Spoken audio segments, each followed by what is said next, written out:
tous, vous regardez Ogo Info pour votre édition d'information du jour. À présent, le sommaire.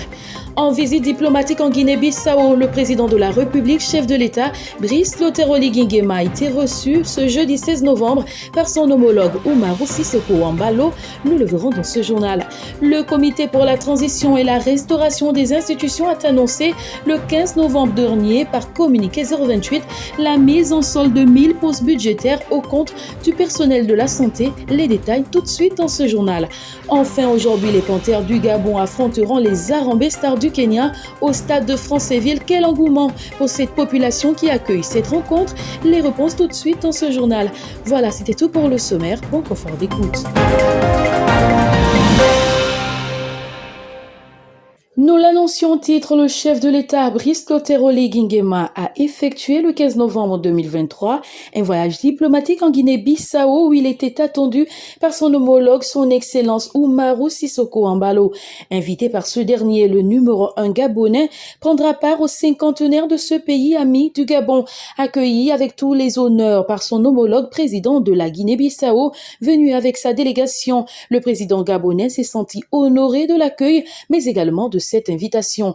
Rappelons que celle-ci vient témoigner des relations de coopération que les deux pays partagent, notamment la lutte contre le changement climatique et la préservation de l'environnement. Aussi, à cette cérémonie marquant la 50e année d'indépendance de ce pays de l'Afrique de l'Ouest, sont attendus également plusieurs autres pays à l'instar du Comore, le Portugal, le Sénégal, le Nigeria. Une occasion pour le chef de l'État gabonais de présenter le pays sous un nouveau jour. Le Comité de la transition et la restauration des institutions a annoncé le 15 novembre dernier sur communiqué 028 la mise en solde de 1000 postes budgétaires au profil des agents du ministère de la Santé en attente de régularisation. Selon le communiqué lu par le porte-parole du CTRI, le colonel Ulrich Manfumbi, 200 autres postes budgétaires seront également créés au sein du dit ministère, 100 pour les médecins, 50 pour les infirmiers et 50 autres pour les sages-femmes et qui devront exercer à l'intérieur du pays. Rappelons que cette décision prise par le chef de l'État et son gouvernement fait suite à celle des attributions de postes budgétaires au compte des agents du ministère de l'Éducation nationale. Aussi, dans ce communiqué, le CTRI a annoncé également la régularisation en cours des situations administratives de 4200 agents de tous les secteurs confondus. Preuve que le pouvoir en place met au cœur de ses actions les intérêts et le bien-être des populations. Rien à voir avec ceux qui précèdent, l'ambassade de Chine au Gabon a doté l'université Omar Bongo d'une salle multimédia composée d'équipements numériques le 14 novembre dernier. Cette cérémonie s'est déroulée en présence de l'ambassadeur de Chine au Gabon, Li Jinjing, du recteur de l'université, le professeur Mesmen Noël Soumao, et de sa délégation. En effet, cette salle multimédia composée d'ordinateurs, d'imprimantes, des onduleurs et des équipements auxiliaires servira aux activités estudiantines des apprenants de cette structure.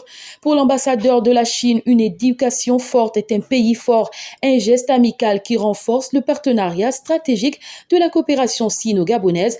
Le recteur de l'université Omar Bongo a reconnu que cette salle informatique viendra combler le déficit d'infrastructures numériques que rencontre cette université.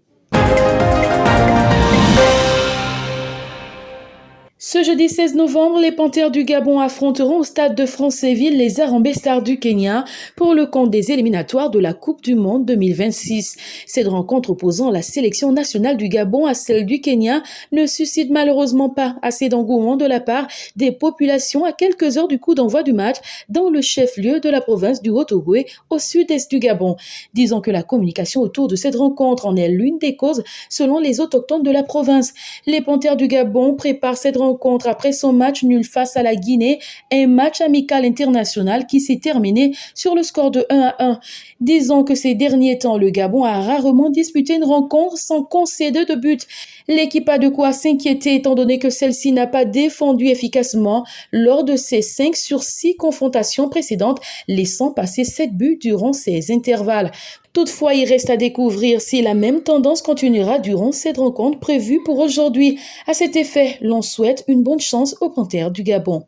Voilà, c'était tout pour aujourd'hui. Merci de nous avoir suivis. À demain, même heure, pour un prochain numéro de votre édition.